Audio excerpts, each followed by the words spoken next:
The Christian church, and rightfully so, and many preachers over the decades have done many sermons on the maniac of Gadara. Remember, he was the man who was filled with all the demons. And rightfully so, we've focused on the deliverance of demons out of a human. And he has these demons come out of a human body after a conversation, which I'm going to talk to you a bit about, and then he lets them go into a lot of pigs. There was 4,000, I think. Was there 2,500 or 3 or 4,000 pigs? I don't know, it might have been piglets too. Who knows? There's a lot of pigs. So this is true. This is a story. So he lets those demons go into the pigs because they wanted to stay in the territory. They have to stay in the territory. Jesus knows they can't leave the territory yet. So when he crosses over, and he does this, the Christians talk about the casting out of demons or mental stability and mental health, because the maniac was tearing himself. He lived in the tombs or the cemetery. He lived there, and he constantly screamed, and he was in great pain. I can understand the pain while he is screaming now. I've got light on it.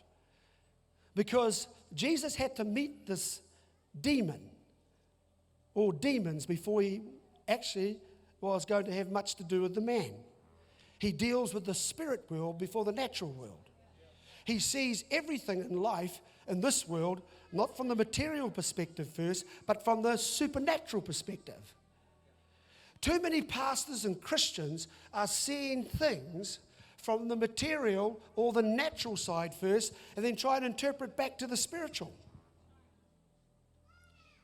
Instead of knowing that you and I, we've got to see first of all with eyes of revelation and the Spirit and what the Spirit's saying before you open your waha, mouth. That's where the problems come.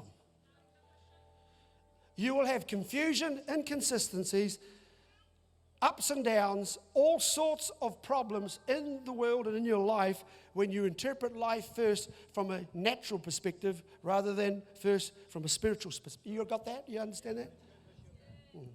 Very important. So he starts by doing this. He talks to the demons before he talks to the man. So he arrives on this side. He has to first of all deal with the spiritual before he gets to the real goal, which is Decapolis. That's the word used in the Bible.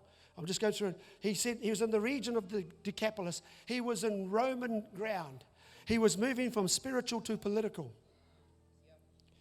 The prevention of the enemy on the lake, the storms, and then now these demons confronting him, and all sorts of talk back in Jerusalem and back in his own country amongst the spiritual Jews was very bad, that he actually went to a place that we're forbidden to go.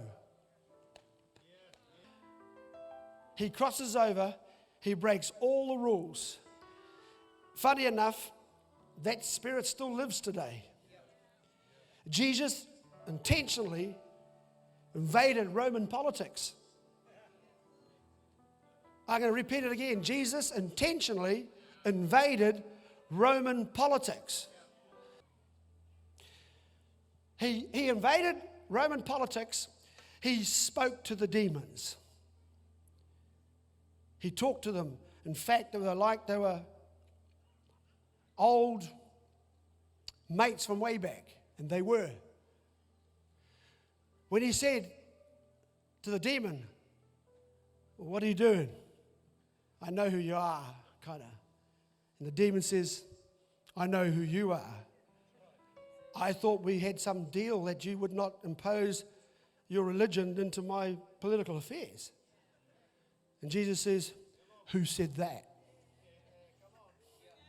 Well, the church believes it. They believe that politics and God are separate, and that church and political activism are separate.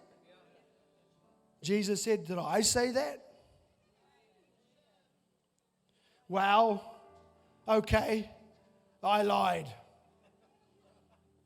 Yes, and you've duped the church into believing the biggest lie in existence, of the separation of God and politics